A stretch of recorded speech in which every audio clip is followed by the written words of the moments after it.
up, everybody? Welcome back to the channel. Hope you're having a wonderful day. The sun is shining, my kitchen is clean, I'm out of butter. Oh. It's never an ideal situation to be out of ingredients the minute you decide you want to bake something. So here we are at my local Meijer to pick up some butter, and I found out that I was missing a couple other things. We'll grab some butter. All right, so we're also missing some powdered sugar. Have you been able to figure out what we're making yet? Probably not. It's only 2 ingredients. So I realized as I was shopping that I don't have like a dough cutter. And so I'm gonna show you guys a little hack that my dad taught me when I was younger. Did I mention it's a cheap hack too? All right, BBs, we are back from our shopping trip. I have all of the ingredients laid out, and I think we are ready to start making some old-fashioned cinnamon rolls. Now, the recipe is actually gonna take a couple hours, but what you guys are gonna see is gonna happen in a very short span of time. But I am gonna give you all of the ingredients, all of the directions, and a link to where I got this recipe. Let's jump right into this. First things first, we're gonna need a large bowl and 2 cups of flour. Get ready to make a mess. We need a 1/3 cup of sugar, the old teaspoon of salt, and 2 packages of yeast. I decided to go with the fast acting because I am impatient. You're gonna keep mixing this until everything is combined. But you are not done. Oh, no, you are not even close. In one of these lovely pans, you are going to heat up 1 cup of milk. Now we are heating the milk not to scorch it, but only to get it to about 120 to 130 degrees Fahrenheit. Now the milk is gonna heat really fast, so you need to be prepared with your egg and your butter. Did I mention you're also gonna need a hand mixer? Now the hand mixer is great to start off when you're adding the last 2 cups using 1/2 cup increments, but eventually you'll give up and go to using your hands to just mix it all in and kind of get it all together and ready to go for the next step, because you're gonna love this.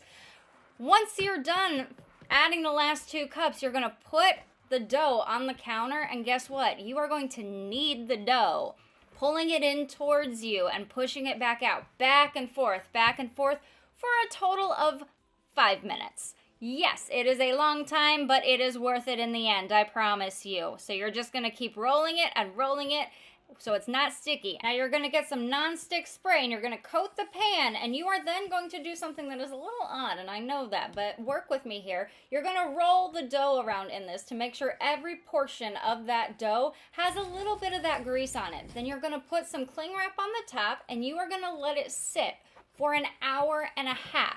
It'll give the dough time to rise, and it'll give you plenty of time to get in your kitchen and kind of clean up that huge mess that you kind of created when you decided you wanted to make some old-fashioned cinnamon rolls.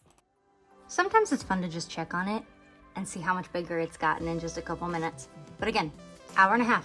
Be patient. The recipe is from Betty Crocker, which has been around for a very long time, and they have never done us wrong. Now, the thing about the Betty Crocker recipe that I was not expecting, because I think it was a youthful bliss from way back in the day, this recipe has a lot of directions, and I was not expecting that. And while I was trying to put it in my scrapbook that has all of my recipes in it, this is one way I am tracking all of the recipes that I'm making for this channel, and you can go back and watch those videos.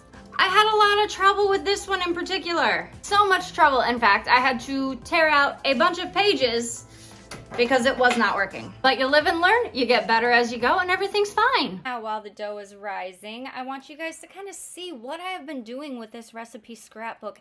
It has been such a fun thing for me to do, and it's just so easy to go into the kitchen and see those pictures connected with it. It's just, I love it, and I hope you guys are inspired to do something like this as well. And the dough is ready. Look at how much it has inflated. Oh my goodness. But before we can get to the fun part, Evie needs some attention. Don't you, baby?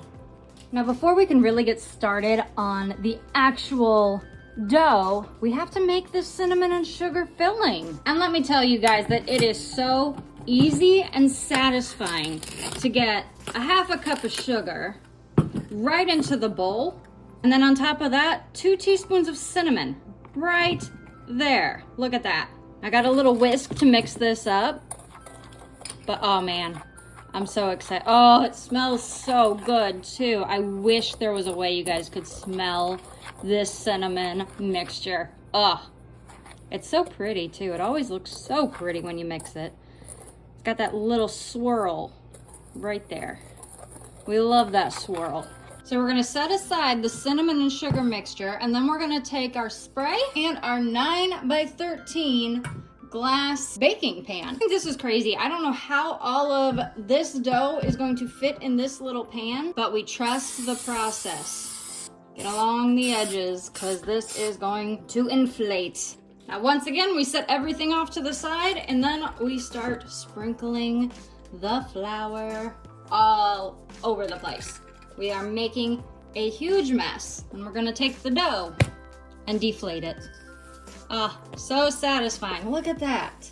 Plop that on here, and then we're gonna flatten this, or use a rolling pin, and we're gonna flatten the dough so it is 10 by 15 inches, a little rectangle. Now, how on earth am I supposed to know what is 10 by 15?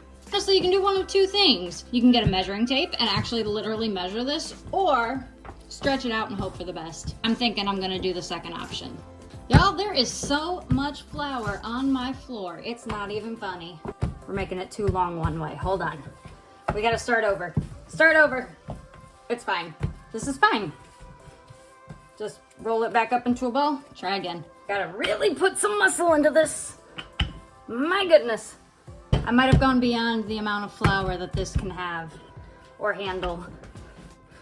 This is killing me. The dough keeps trying to retract and I don't want it to. Stay straight. This is the wackiest little rectangle I have ever seen in my life. So a little bit of bad news. I have rolled the entire thing into a roll with butter, cinnamon, and sugar, and I did not film that part. So you use a quarter stick of butter, room temperature, smear it all over your rectangle that is 10 by 15, and then you roll it from the 15-inch side until you get this lovely mess.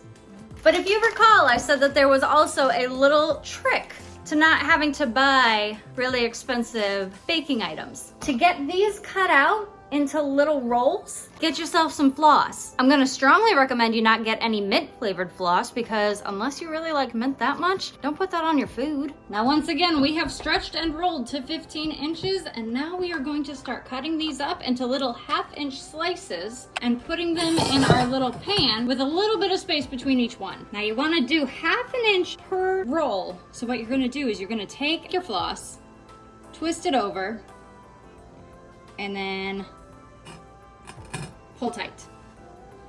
Now we have one cinnamon roll. I'm gonna put it right there. So you're just gonna go along every 1/2 inch. Slide that in, twist, pull it tight. You have another roll.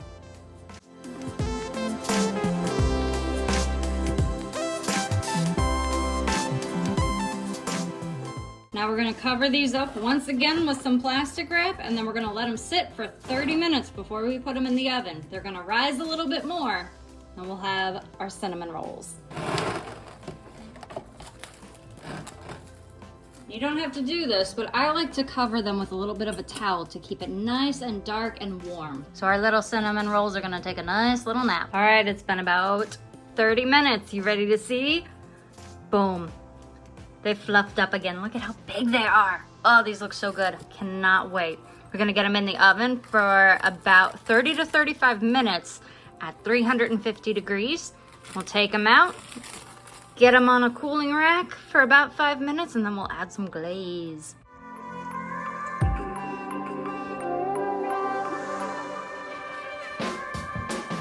With about 10 minutes left until the cinnamon rolls are done, let's start working on the glaze. Now, thankfully, the glaze is not all that complicated. You really just need the powdered sugar, some milk, some butter, and some vanilla. And just like the flour, get ready to make a mess. So we're gonna add a cup of powdered sugar-ish, maybe a little bit more. You need just a teeny tiny tablespoon of butter. Then you'll need 1/2 teaspoon of vanilla, and then 1 or 2 tablespoons of milk. And then we're just gonna stir. This is about the time that you will need the largest amount of self-control you have ever had in your life to not just eat all of this icing. And if it doesn't ooze off of your spoon or fork, add some more milk.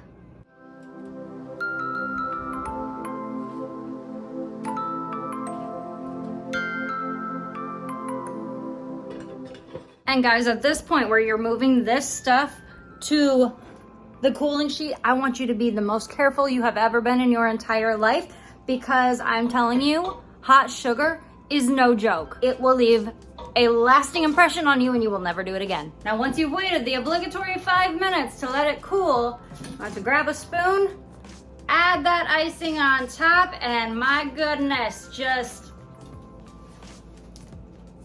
enjoy.